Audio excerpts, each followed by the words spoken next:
भारतीय दल फाइनल रे दक्षिण आफ्रिका को परास्त करी टी20 विश्वकप 2024 ट्रॉफी जीति। एही टूर्नामेंट रे भारतीय दल गोटे भी मैच हारी नाही। टी20 विश्वकप रे यह भारतर द्वितीय विजय। यह पूर्व दल 2007 टी20 विश्वकप रो टाइटल जीतिथिला। आईसीसी टी20 विश्वकप पई पुरस्कार राशि घोषणा करि सारिछि। एही विजय परे टीम इंडिया मालामाल होईछि। यह व्यतीत दक्षिण आफ्रिका मध्य कोटी कोटी टंका पाइछि। टी20 विश्वकप 2024 विजय परे भारत को 2.45 मिलियन अमेरिकीय डॉलर दिया जाइथिला। भारतीय मूल्य रे यह प्राय 20 कोटी 42 लाख टंका हेबो। यह व्यतीत टीम इंडिया मध्य एक ट्रॉफी पाइछि।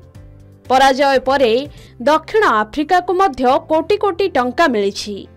दक्षिण आफ्रिका को 1.28 मिलियन डॉलर मिलिथिला, अर्थात भारतीय मूल्य रे पाखापाखी 10 कोटी 67 लाख टंका दक्षिण आफ्रिका को मिलिछि।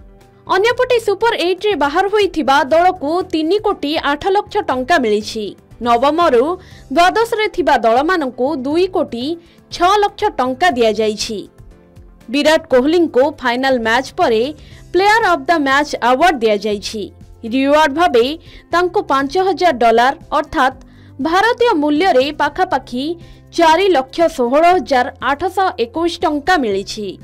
सेहीपरि Jasprit Bumrah player of the series रहिथिले।